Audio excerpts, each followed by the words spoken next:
रेवा की चचेरी बहन दीपा उसके एक कमरे के घर के बाहर खड़ी आवाज लगा रही थी।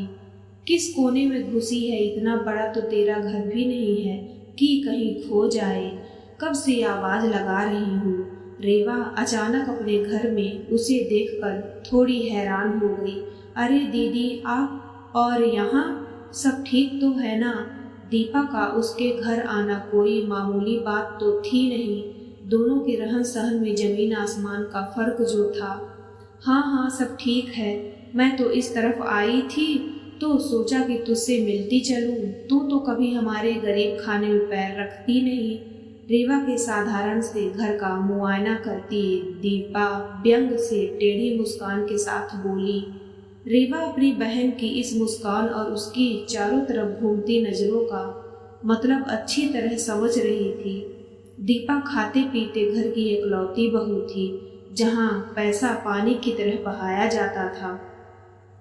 रेवा और दीपा दोनों का मायका निम्न मध्य वर्गीय था, जहां पैसों की बहुत रेल पेल तो नहीं, पर 2 जून की रोटी का जुगाड़ आराम से होता था। दीपा के साथ उसके पति का ये दूसरा ब्याह था। उनकी पहली पत्नी कैंसर की मरीज होकर शादी के 3 साल के अंदर ही भगवान को प्यारी हो गई थी। उसी दिन से उन्हें धन संपत्ति से कुछ विरक्ति सी हो गई थी कि जो पैसा उनकी जान से प्यारी पत्नी को उनसे छीनने से न बचा सका, उसका होना न होना क्या मायने रखता है।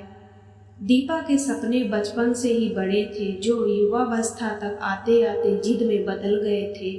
उसे पता था कि उसके माता पिता को उसके लिए बड़ा घर नहीं मिल सकता, इसलिए जब दूर के किसी रिश्तेदार ने दीपा के लिए ये रिश्ता सुझाया तो दीपा ने तुरंत अपने माता पिता से इस रिश्ते के लिए हाँ कह दिया था। दूसरी ओर रेवा के घर की आर्थिक स्थिति बहुत अच्छी नहीं थी। उसने भाई के साथ काम करने वाले आयुष्मान के साथ प्रेम विवाह किया था, जिसमें उसके माता पिता की रजामंदी भी शामिल थी। वो जानते थे कि लड़का अच्छा और मेहनती है। छोटी सी नौकरी और ज़्यादा तनख्वाह न होने के बावजूद रेवा के माता पिता ने इस विवाह के लिए संघर्ष सहमति दे दी थी, क्योंकि उनका स्वयं का आर्थिक स्तर कोई बहुत ऊंचा नहीं था और वो समझते थे कि उनकी बेटी अपने भावी जीवन में भली प्रकार से सामंजस्य कर लेगी। परिवार के नाम पर आयुष्मान और उसकी बड़ी बहन थे। बहन विवाहित थी और अपनी गृहस्थी में व्यस्त थी। जब तक आयुष्मान अकेला था तब तक 2 हफ्ते 10 दिन में मायके आती थी, लेकिन उसके रेवा से विवाह के बाद वो भी निश्चिंत हो गई कि अब भाई का घर भी बस गया।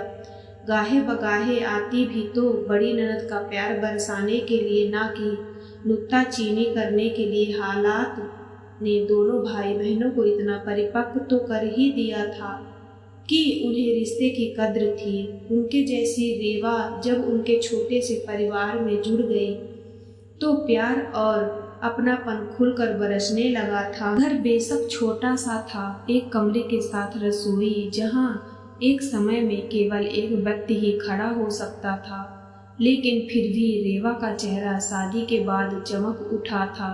पानी तो पिला रेवू, बड़ी गर्मी है। अपने आप को साड़ी के पल्लू से हवा करती दीपा बोली। इस पर रेवा ने छत का पंखा तेज कर दिया। पंखे की तेज हवा से कपड़े के 2 टुकड़े उड़ने लगे, जिनसे रेवा पायदान सिल रही थी।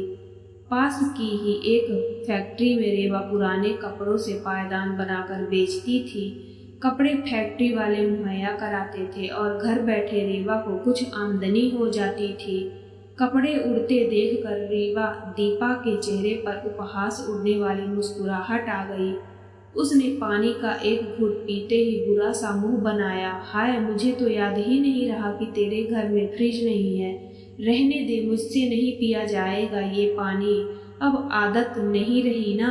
दीपा की चुभती बातें सुनकर रेवा का सब्र धीरे धीरे खत्म हो रहा था। मन किया कि कह दे, 22 साल तक घड़े का पानी पीने की आदत तो एक दिन में ही छूट गई थी आपकी। अब तो फिर भी 5 साल हो चुके हैं, पर बहन का लिहाज कर चुप रही। उसने औपचारिकतावश चाय के लिए पूछा, लेकिन जैसे कि उसे उम्मीद थी दीपा ने मना कर दिया।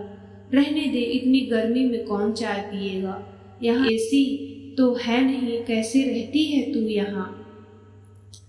इस बार रेवा का शब्द जवाब दे गया और उसके मुंह से निकल ही गया, वैसे ही जैसे पहले आप भी रहती थी। तब की बात और थी रेवा, अब तो मैं 1 मिनट भी नहीं रह सकती एसी के बिना। फिर तो आपके यहाँ आकर गलती कर दी दीदी, क्योंकि एसी तो छोड़िए, मेरे घर में तो कूलर भी नहीं है। अरे तू तो नाराज हो गई रेवू, मैं तो तुझसे मिलने आई हूँ, तू कहे तो चली जाती हूँ। अपनी बड़ी बहन की बात सुनकर रेवा चुप हो गई, पर अब वो मन ही मन सोच रही थी कि दीपा जल्दी यहाँ से चली जाए, वरना कहीं आयुष्मान के सामने कुछ कहेगी तो वो बर्दाश्त नहीं कर पाएंगी। वैसे भी उसकी ट्यूशन क्लास का टाइम होने वाला था।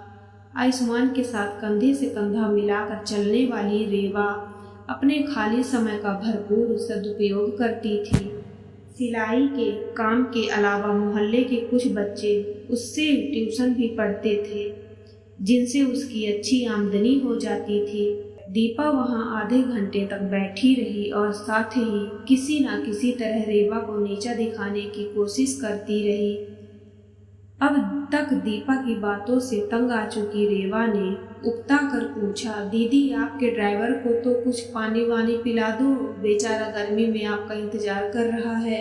यह सुनते ही रेवा के पड़ोसी का लड़का, जो उसी समय चाय पत्ती मांगने आया था, बोल पड़ा, आंटी तो ऑटो में आई हैं। सुनकर रेवा ने आश्चर्य से बहन की तरफ देखा।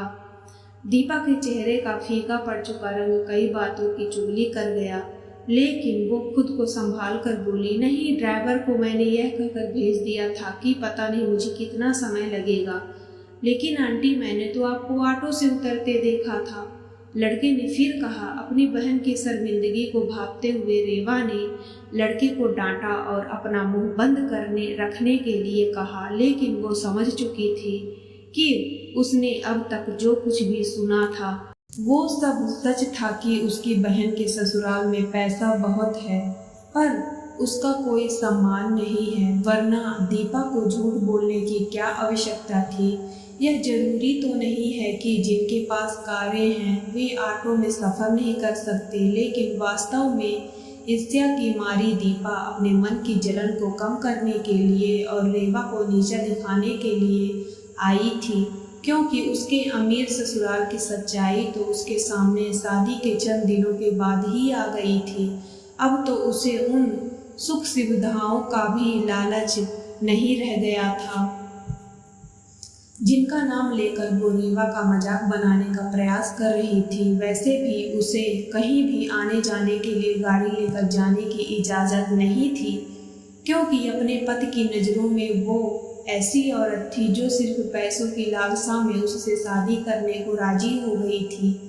दीपा इसे नकार भी नहीं सकती थी, क्योंकि सच भी तो यही था, वो केवल अपने सास ससुर की सेवा करने के लिए लाई गई बाई थी।